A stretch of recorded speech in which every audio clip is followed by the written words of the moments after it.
Endlich, das neue Video ist da.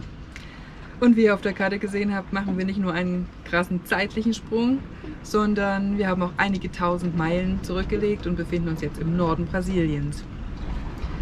Aber bevor wir euch zeigen, wo wir uns die letzten Monate aufgehalten haben, was uns die letzten Monate passiert ist, zunächst ein ganz herzliches Dankeschön, dass ihr dabei seid beim Video und vor allem auch explizit ganz herzlichen Dank an diejenigen, die explizit nachgefragt haben, wie es uns denn geht.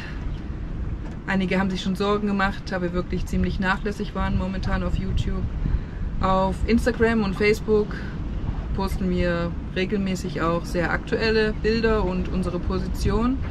Und diejenigen, die nicht Instagram und Facebook nutzen, können auch auf unserer Homepage jeweils sehen, wo wir uns befinden. Dort haben wir eine Karte verlinkt auf No Foreign Land, wo wir unsere Position wirklich aktuell halten. Ziemlich aktuell halten, ja. Genau. Aber ja, jetzt geht's los mit dem Video. Und wir danken euch ganz herzlich, wie gesagt, dass ihr dabei seid. Und wenn ihr unseren Kanal noch nicht abonniert habt, dann würden wir uns ganz doll freuen, wenn ihr das direkt am Anfang tut, denn jedes Abo hilft uns weiter. Und jeder Like auch. 5500 Meilen liegen inzwischen unserem Kielwasser, seitdem wir Puerto Williams verlassen haben. Nach dem Besuch der Falklandinseln sind wir anschließend direkt nach Brasilien gesegelt, wo wir uns nun bereits seit Ende Mai befinden. Aber schauen wir uns die Route im Detail an. Nach der Umrundung Mitte Februar um Cap Horn sind wir erstmal wieder zurückgekehrt nach wie war das? Puerto Williams. Puerto Williams. Genau. Und dort haben wir dann vor allem Vorbereitungen für unsere Weiterreise getroffen, letzte Refit-Arbeiten, Ringkontrolle und so weiter. So, dann passte das Wetterfenster nicht. Genau, wir haben tatsächlich über einen Monat gewartet, bis ein passendes Wetterfenster für die Überfahrt zu den Falklandinseln sich aufgetan hat. Aber da wir nicht die ganze Zeit im Hafen liegen bleiben wollten, haben wir nochmal einen Abstecher in den Beagle-Kanal gemacht, und zwar in den Südwestarm, der doch weniger befahren wird.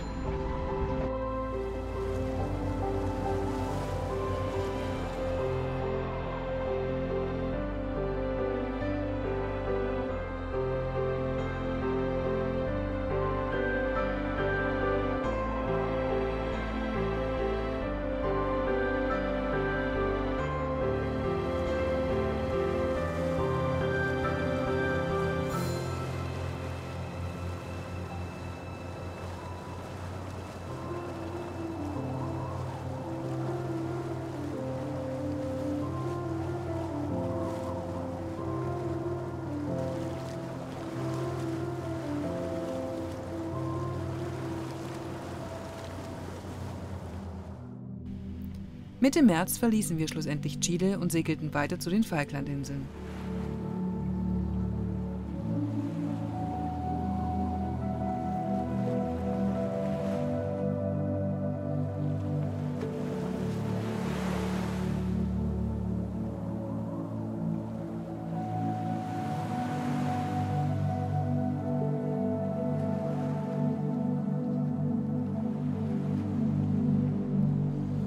Bereits bei unserer Ankunft hatten wir bis 40 Knoten Wind am Ankerplatz und am kommenden Tag mussten wir hier gleich einen heftigen Sturm abwettern. Bei diesem Sturm verloren wir nicht nur unseren Hauptanker, wir mussten die Bucht bei 60 bis 80 Knoten Wind verlassen und uns irgendwie einfach von der Küste frei halten. Ein Erlebnis, welches uns eindeutig unsere Grenzen aufzeigte. Ein Erlebnis, nachdem wir eigentlich sofort dieses Extremwetterrevier verlassen wollten. Aber schlussendlich kam es doch anders.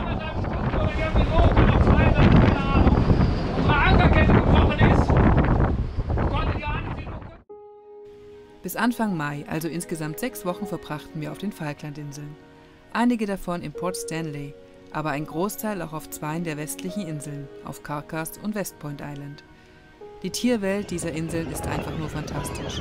Wir saßen inmitten der riesigen Königspinguinkolonie bei Volunteers Point, freuten uns extrem darüber, dass wir noch nicht zu spät waren, um auch Magellan- und Rockhopper-Pinguine zu sehen, die nur die Sommermonate auf den Inseln verbringen. Und die vielen Gentus, die Eselspinguine, brachten uns immer wieder zum Lachen und zum Staunen.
Wir hatten außerdem das riesige Glück, genau zu der Zeit auf West Point Island zu sein, in der sich die jungen schwarzbraunen Albatrosse zum ersten Mal in die Luft erheben und ihr Leben auf dem Meer beginnt.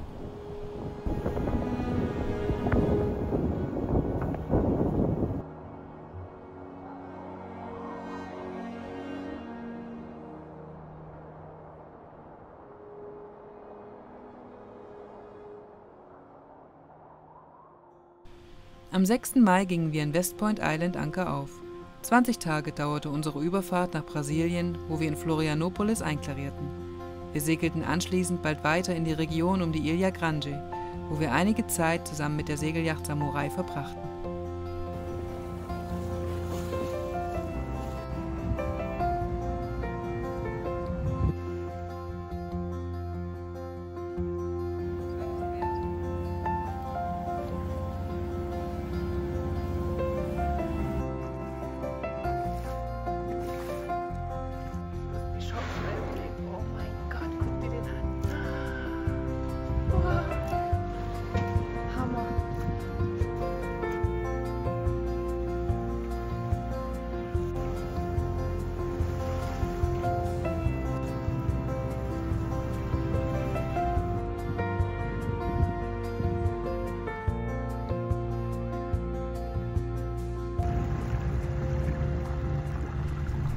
Nach der wunderschönen gemeinsamen Zeit ging es für uns Mitte Juni zunächst noch einmal nach Süd, nach Santos, wo wir das Unterwasserschiff strichen und andere Refit-Arbeiten erledigten.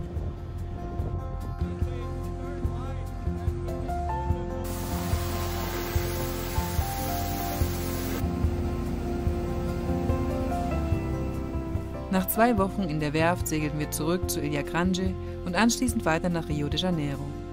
Normalerweise vermeiden wir große Städte, aber in Rio de Janeiro, inmitten dieser beeindruckenden Stadt zu liegen, war einfach nur überwältigend.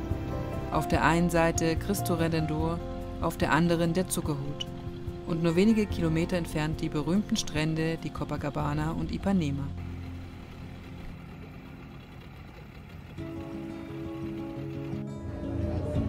Es geht weiter.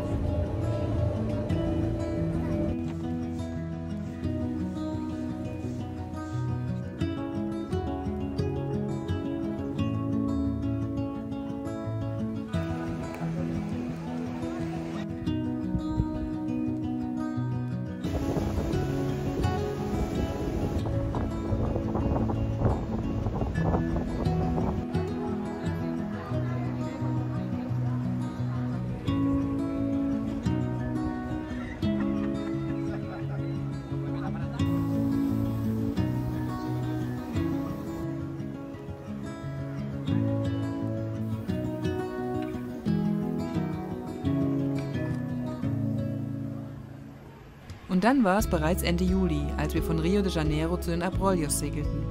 Eine Inselgruppe, die sich etwa 30 Meilen vor der Küste des brasilianischen Bundesstaats Bahia befindet.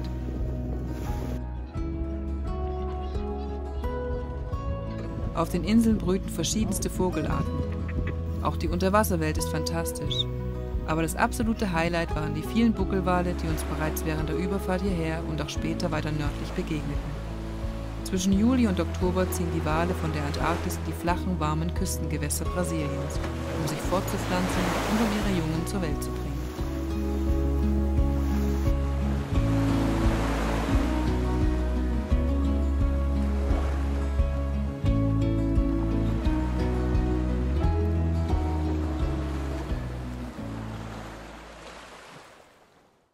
Bis Mitte September segelten wir im Bundesstaat Bahia, an dessen tropischer Küste sich zahlreiche geschützte Ankerplätze befinden, die meisten davon hinter Sandbänken und Riffen oder in Flüssen gelegen.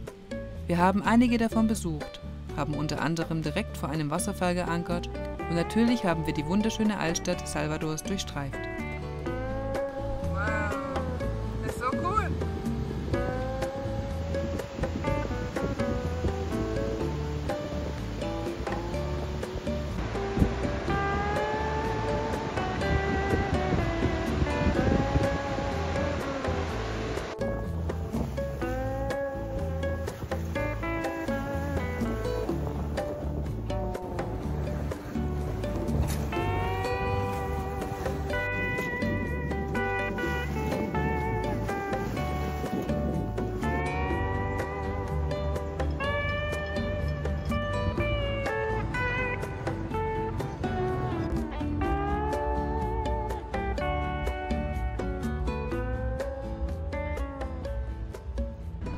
Brasilien war eigentlich überhaupt nicht eingeplant auf unserer Route.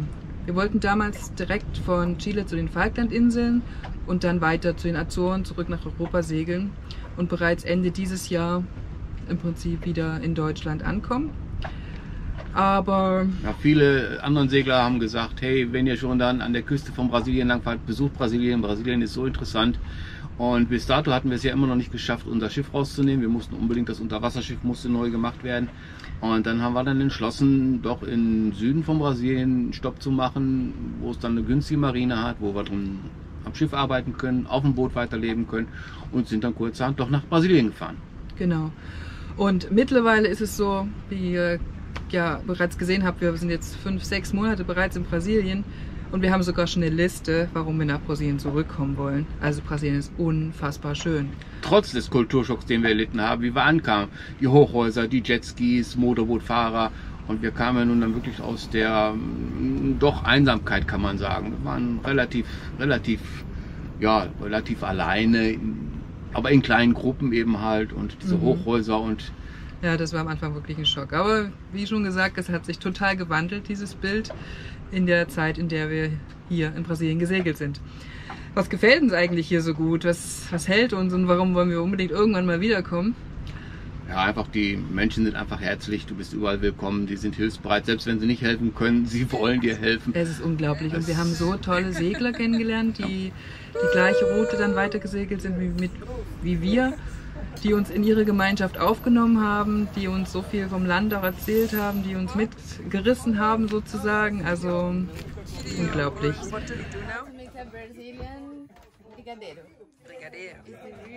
Ja, was noch? Außer den Menschen, die ganze Mentalität. Also natürlich das Klima, wenn man so lange in der Kälte, im Regen oder weniger gut, und man kommt in dieses Klima, das tropische Klima wieder zurück, dann... Es ist einfach nur schön warm. Es ist morgens warm, mittags warm, abends warm. Es wird einfacher mit dem Wetter und so weiter, also das ist alles... Ja. Genau. Und die Musik hier, unglaublich, in den kleinen Orten, also wie Parachi oder Santo André, haben wir auch so tolle Abende erlebt mit der super schönen brasilianischen Musik, Bossa Nova, Samba und so weiter.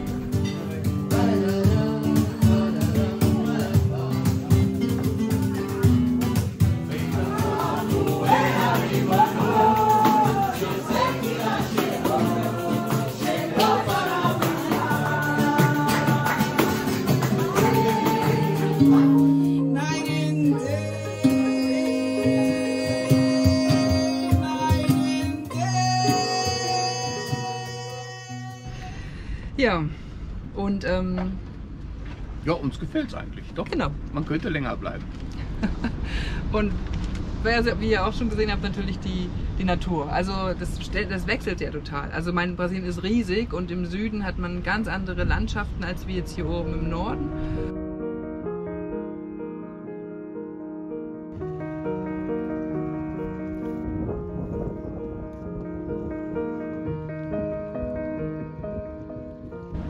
In Salvador waren wir dann noch unschlüssig, ob wir bereits aus dem Land ausklarieren oder ob wir noch weiter über Recife nach Fernando de Noronha segeln. Haben uns schlussendlich dafür entschieden, die Insel noch zu besuchen, auch wenn wir im Vorfeld schon wussten, es ist eine recht touristische Insel und wahrscheinlich auch relativ teuer. Die ist teuer.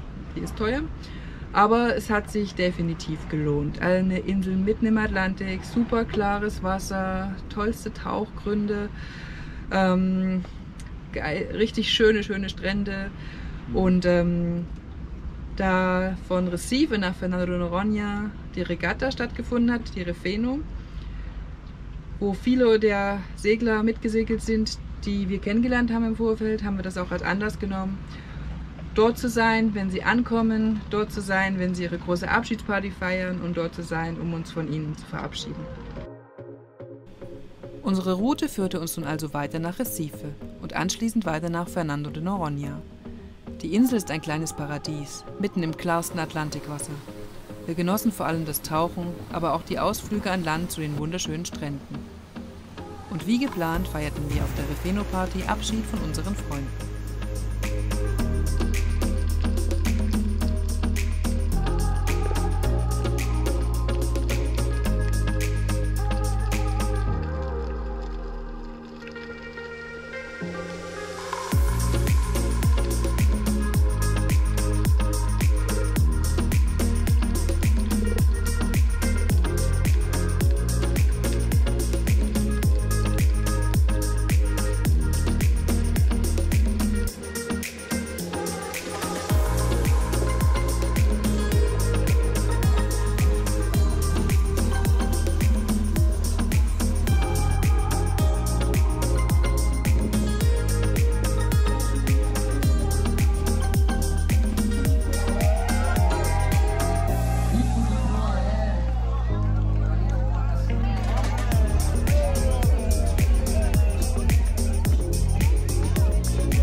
Ja, wie geht es nun weiter bei uns? Wie am Anfang schon erwähnt, wollten wir eigentlich dieses Jahr schon zurück sein in Europa, haben das aber jetzt noch um ein Jahr sozusagen verschoben. Das ist der grobe Plan. Das heißt, wir fahren auf jeden Fall nochmal durch die Karibik zurück. Ja, aber werden nicht da, wer weiß wie viele Karibikstädte, Länder besuchen, sondern wollen eigentlich fast direkt nach Kuba, weil wir haben Kuba damals nicht anlaufen können, weil zwar offen für Schiffe, aber ansonsten das ganze Straßenleben alles geschlossen war und das möchten wir gerne erleben. Wir wollen über Kuba zurück. Genau. Vorher besuchen wir dann noch Französisch-Guyana auf jeden Fall, eventuell Suriname, Guyana, ist noch nicht ganz klar. Und von den karibischen Inseln Tobago, vielleicht Dominica, wenn ihr noch irgendwelche Tipps habt, wo wir unbedingt stoppen sollen, also wir sind da wirklich noch momentan sehr flexibel, dann gerne her damit. Aber wie gesagt, so spätestens Ende Januar, Mitte Januar wollen wir dann Ende Januar direkt nach Kuba segeln und dort wirklich dort noch ein bisschen Zeit einige Monate verbringen. Und dann von Kuba aus dann Richtung Azoren. Das ist dann auch nochmal ein gewaltiger Sprung und dürfen wir auch nicht zu spät sein. Richtig, weil das Hauptziel ist eigentlich, nächsten Sommer in Schottland zu verbringen. Also Juli, August, September, die 3 Monate möchte ich definitiv in Schottland segeln. Ich hatte ganz am Anfang, ich weiß nicht, einige wissen es vielleicht, 2 Hauptziele, 2 Herzenswünsche, wo ich unbedingt hin wollte. Das eine war Patagonien. Dieser Traum ist in Erfüllung gegangen und das hat sich auch definitiv sehr, sehr, sehr gelohnt. Und das zweite ist eben Schottland, was wir am Anfang nicht machen konnten aus zeitlichen Verzögerungen. Und das werden wir auf jeden Fall noch Aber mitnehmen. bis Sommer 2026 in Schottland ist schon anspruchsvoll. Bei unserer Reisegeschwindigkeit, ja, wir sind ja relativ langsam. Naja. Nun gut, das eben zu unseren weiteren Plänen. Ansonsten hattet ihr noch einige Fragen an uns gestellt und auf die möchten wir gerne noch eingehen. Die erste Frage, die kam, ist Ersatzteile. Wie geht ihr damit um? Also gefühlt geht bei demjenigen, der uns das gefragt hat, monatlich was kaputt. Ist das bei uns nicht so, war die Frage? Doch, natürlich. Es geht also ständig irgendwas kaputt und ich könnte darüber stundenlang erzählen und eigentlich müsste man ein komplett zweites Schiff hinterherziehen, geht aber nicht.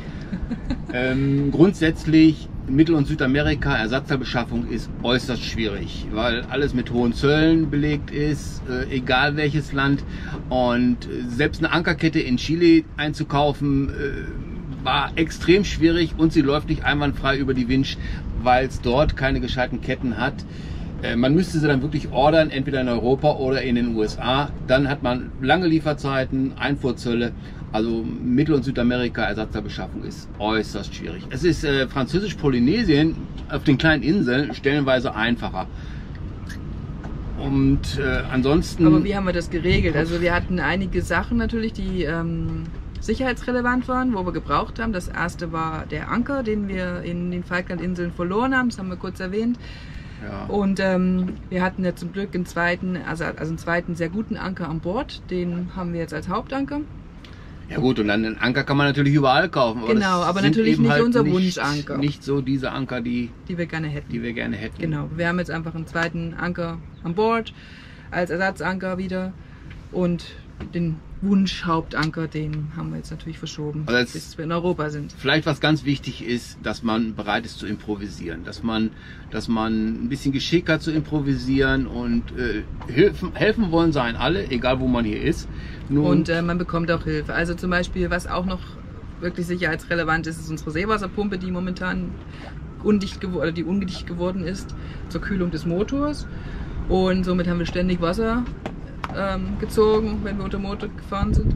Natürlich ziehst du Wasser, aber es tropft Wasser in der Bilge. So, das ist das Problem. Genau.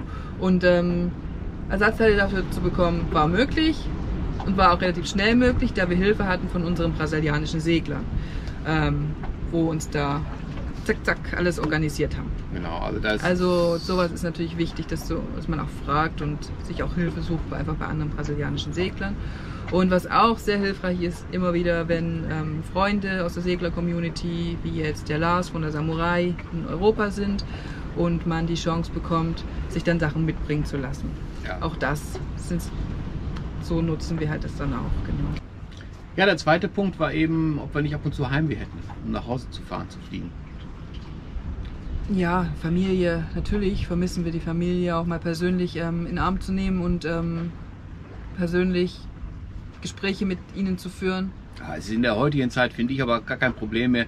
Es gibt Videokommunikation und man kann sich sehen, man kann sich zuwinken. Es ist trotzdem anders natürlich. Man kann nicht einfach mal zur Freundin oder zu den Bekannten hinfahren und einfach mal auf einen Kaffee oder so. Ja, das ist richtig. Dafür gibt es natürlich die Segler-Community hier, die das zum Teil ersetzt, aber natürlich ist es was anderes, das ist ganz klar. Dieses stabile soziale Umfeld, das hat man da nicht, man hat aber wechselnde Bekanntschaften. Aber es ist genauso schön, also anders schön. Anders schön. Es ist kurz und intensiv.